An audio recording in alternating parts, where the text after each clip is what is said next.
लक्ष्य याद कैसे रहे?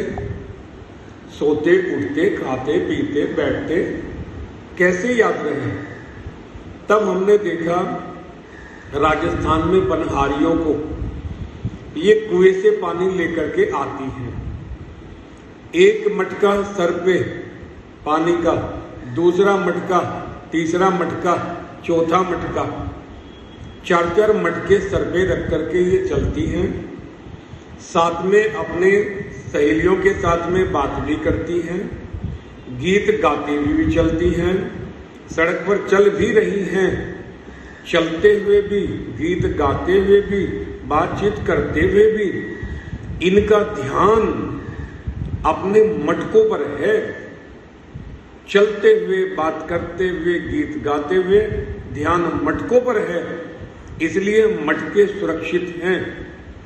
ध्यान मटकों से हटा, मटके गिर जाएंगे।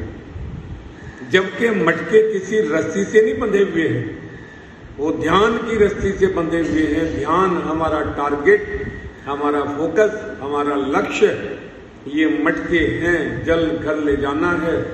इसलिए जब तक वहां ध्यान है तो मटके सुरक्षित हैं। ध्यान इधर उधर भटका, मटके गिर जाने। ऐसे ही संसार में रहते हुए गृहस्थी का पालन भी करना है, परिवार का पालन करना है, व्यापार करना है।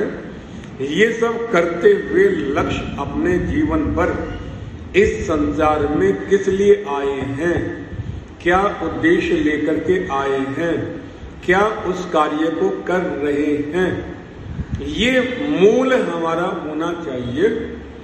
और आज की जो स्थिति परिस्थिति हम देख रहे हैं, आप भी टीवी पर देख रहे होंगे कि किस तरह विधर्मियों के द्वारा हमारे कुछ लोगों को पहलगांव के अंदर जो परिवार के साथ में भ्रमण करने के लिए गए थे, वहां उनका नाम पूछ करके, धर्म पूछ करके कैसे लगभग 27-28 को मौत के घाट उन विधर्मियों ने उतार दिया। इसके मूल में भी हमारा समझते हैं कि हमारी कहीं ना कहीं कमजोरी है। ये जो यज्ञ हम करते हैं, जिसे कहते हैं यज्ञो वै विष्णु, ये यज्ञ विष्णु है। और आपने कभी विष्णु का चित्र देखा हो, देखिएगा, गौर कीजिएगा। आश्चर्य होता है कि हिंदू समाज, सनातनी समाज के जितने भी देवी देवता हैं, उन सबके हाथों में हथियार है। किसी के हाथ में तलवार है, किसी के हाथ में भाला है, किसी के हाथ में चक्र है, किसी के हाथ में धनुष बाण है, किसी के हाथ में कृपाण है। हमारे जितने भी देवता हैं, उन सब के हाथों में हथियार हैं।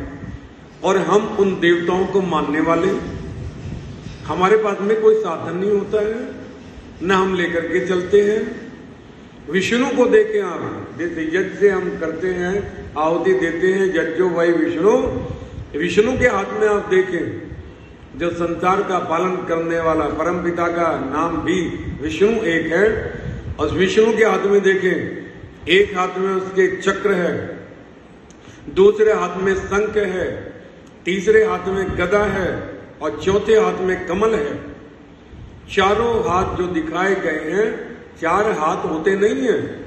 4 हाथ से अभिप्राय होता है वो व्यक्ति, वो सामर्थ्यवान जो 2 व्यक्तियों के बराबर काम करने वाला हो। 4 हाथ मीन्स 4 हाथों से, 4 हाथों के मुकाबले काम करने वाला हो, बलशाली हो, ताकतवर हो। तब आप देखें कि उनके हाथ में गदा है। ये गदा किस बात की प्रतीक होती है? ये गदा प्रतीक होती है दुष्टों को दंड देने के लिए। हमारे हाथ में कोई हथियार ही ना हो, हमारे घर पे कोई हथियार ही ना हो, हमारे पास में कोई साधन ना हो, कैसे मुकाबला करेंगे हम दुष्टों के साथ में? हाथों को